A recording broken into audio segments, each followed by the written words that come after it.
Hello ladies, it's me Penny at Penny's Place. I feel a bit croaky this morning. I've just popped on yesterday, late afternoon actually, with the post come, and I put it to one side because, well, it had the name Arthur on it, but it had the name Humphreys as well, and I think I might have forgotten to tell you, Arthur is not my husband. He's still on trial. It's only been 32 years, I think, this year, something like that.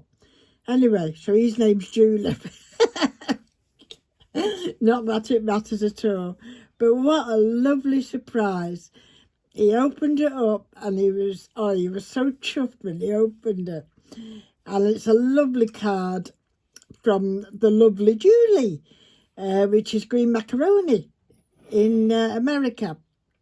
And he was absolutely made up. One, that you thought of him to do that, and two, you picked his subject that he likes, which is kingfishers.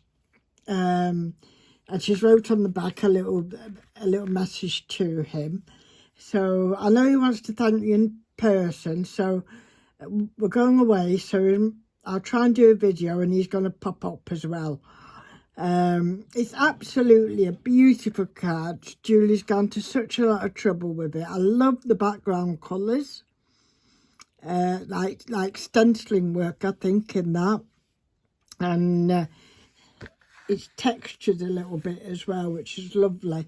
And the bird, my word, it's beautiful, absolutely beautiful.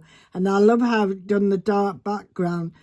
I had to touch the wing, because to me it felt like it was a bit shiny. Well, it looked a bit shiny, I should say, but it's not. But it could be the protective coating on it a little bit, giving it a shine. But it's absolutely beautiful. It's absolutely made up, Julie. So I wanted to pop on and thank you in person for that. And also to thank Evelyn Roseo. She did send an email for Arthur with a beautiful kingfisher on that. And no, it wasn't. It was a hare. What was it? What was it, Evelyn? I've forgotten. And I know a couple of times she's asked me to send my address or something, but I've not got your email address anymore, Evelyn. So if you could post me your, or put at the bottom of this video your email, I will get in touch with you. I promise. Okay, so I'm left today. I've got, I won't be doing an awful lot today. Yesterday I had another hospital appointment. I seem to live at the hospital at times. And this is for my eye. I don't know if you all know, I'm blind in one eye anyway. So it's a bit of a struggle when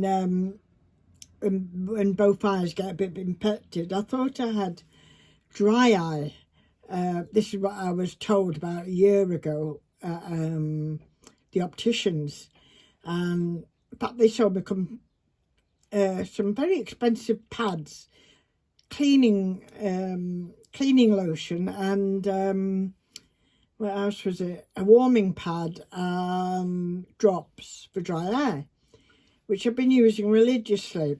And every time I go for my rest, I make sure I put my warm eye pads on and everything. I went back to the opticians this year, about a month ago, was it? And it's not cleared up at all.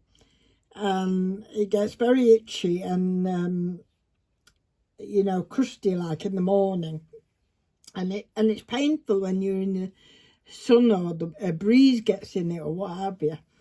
So I went back and they said, oh no, it's not cleared up, we're going to refer you to a consultant at the hospital.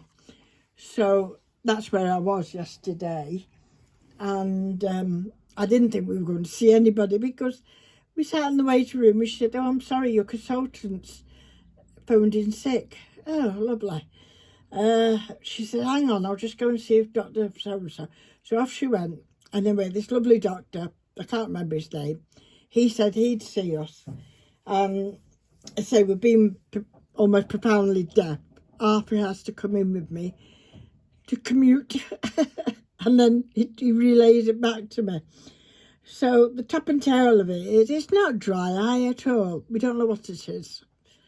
He's very curious about why I'd lost my sight, and nobody knows that either. It wasn't anything to do with my diabetes. It's nothing to do with age macular disease. It's, you know, they say it's got nothing to do with that. It was just a burst blood vessel at the back. So, as I saying, yeah. So he said, "No, it's definitely not dry eye." So I said, "Have I been using stuff for a year and paying for it?" He said, "Yeah." So I'm going to sue Boots the chemist, I think. Anyway, so he said he's not sure what it is, but he wants to do a biopsy on it. And so that's going to happen next week or so.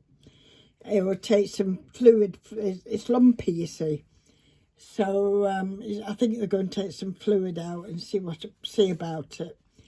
So hopefully they will get it sorted for me. In the meantime, it's reduced my time I like to craft even more, because I've got this horrible sticky ointment to put on about 4 times a day, bathing my eye, wearing a warm eye mask and all these things, and they all it takes time to look after yourself, doesn't it? And I know I've got to go and do it now before dinner. So I thought, oh, I must come on. I'm going to have a little sip of my tea. Cheers, ladies, and cheers, Julie. Oh, that's nice. So what I started this morning, I'll just put Julie to one side, Julie Kingfisher. I think I mentioned I'm trying to start my first proper, what I call a proper journal. So it's an old, well, it's last year's, isn't it, diary, which I actually never used because I don't go anywhere. Nothing much was happening, really. So I've made use of it in a different way. I've got all the papers and everything. So I quite like this salmony pink on the book. I didn't think I had to alter it that much because it went with the papers I'm doing. So what I decided to do was put something upside down. There we go. I think, I can't remember the lady's first name. It's something Fox, I know that. And she'd done this idea of doing like panels. And then if she likes the book like I do, you can just stick it on the top of the panel. So I thought, yes, I think I can do it that way. So that's what I've done. I've done a little bit of sewing.